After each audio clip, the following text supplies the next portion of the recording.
ઉનાના કાચરડી પ્રાથમિક શાળામાં 316 વિદ્યાર્થીઓ દ્વારા લાયન ડેની થીમ બનાવી વિશ્વ સિંહ દિવસની ઉજવણી કરાઈ હતી। વિદ્યાર્થીઓએ સિંહના મોરા પહેરી મુખ્ય માર્ગો પર રેલી યોજી સિંહ બચાવો સંદેશો આપ્યો હતો। ઉના પંથકમાં વિશ્વ સિંહ દિવસની ઉજવણી કરવામાં આવી હતી। શાળાના વિદ્યાર્થીઓએ સિંહના મોરા પહેરી મુખ્ય માર્ગો પર રેલી યોજી હતી। સિંહ બચાવો જાગૃતિ અંગે લોકોને સંદેશો આપ્યો હતો। આ તમામ વિદ્યાર્થીઓ, શાળાના શિક્ષકો તેમજ વન વિભાગ તેમજ સિંહ પ્રેમીઓ દ્વારા સિંહ વિશે જરૂરી માર્ગદર્શન આપવામાં આવ્યું હતું। ઉનાના શાહે એડી હાઈસ્કૂલના કમ્પાઉન્ડમાં વિશ્વ સિંહ દિવસની ઉજવણી કરવામાં આવી હતી, જેમાં સ્કૂલના બાળકો મોટી સંખ્યામાં હાજર રહ્યા હતા।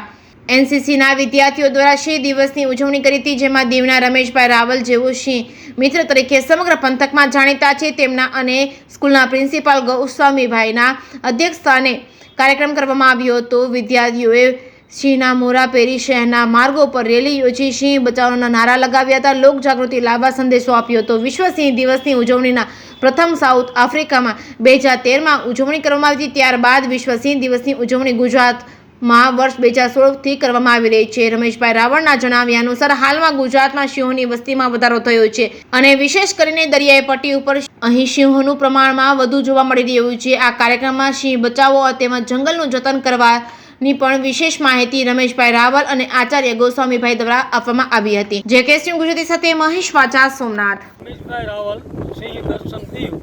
છેલ્લા 40 વર્ષથી હું સિંહ બચાવો અભિયાન ચલાવું છું। તેની લોક જાગૃતિ માટે મેં 4.5 લાખ કિલોમીટર ગાડી ફેરવી છે। 10 લાખ રૂપિયા સિંહની પાછળ વાપર્યા છે। 50,000 વૃક્ષો ગુજરાત સરકારને મોટા કરીને આપ્યા છે અને ગુજરાતની અંદર સિંહ વિશેનું મારું પહેલું પુસ્તક 1994માં પ્રસિદ્ધ થયું હતું। તેને ગુજરાત રાજ્ય ગ્રંથ નિર્માણ બોર્ડે માન્યતા આપેલી છે। એ ઉપરાંત સિંહ ચાલીસાના પ્રેરક તરીકે પણ મને સ્થાન મળેલું છે અને હમણાં જ મને વર્લ્ડ બુક ઓફ રેકોર્ડ દ્વારા સન્માનિત કરવામાં આવ્યો।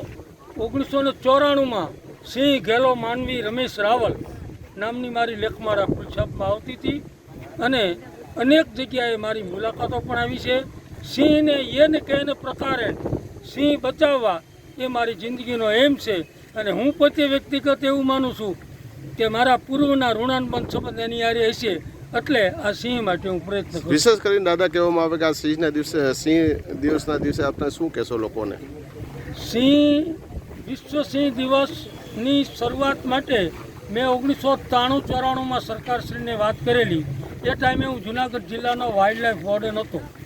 પછી એ વાત 2013માં આફ્રિકાની અંદર સૌ પહેલી વાર વિશ્વ સિંહ દિવસ ઉજવાણો। ત્યાર પછી 2016થી આપણે ગુજરાતમાં વિશ્વ સિંહ દિવસની ઉજવણી શરૂ થઈ અને ત્યારથી હું એની સાથે જોડાયેલો છું અને આજે પણ જોડાયેલો રહ્યો છું। વિશેષ કરીને દાદા કહેવામાં આવે કે સિંહ અત્યારે દરિયાઈ પટ્ટી પર વધારે જોવા મળે, એનું કારણ શું? દરિયાઈ પટ્ટી ઉપર જોવા મળે એનું મોટામાં મોટું કારણ કે એને જોઈતી સુવિધાઓ એને ત્યાં મળી રહેશે, સંવર્ધનમાં પણ ઉપયોગી થાય છે।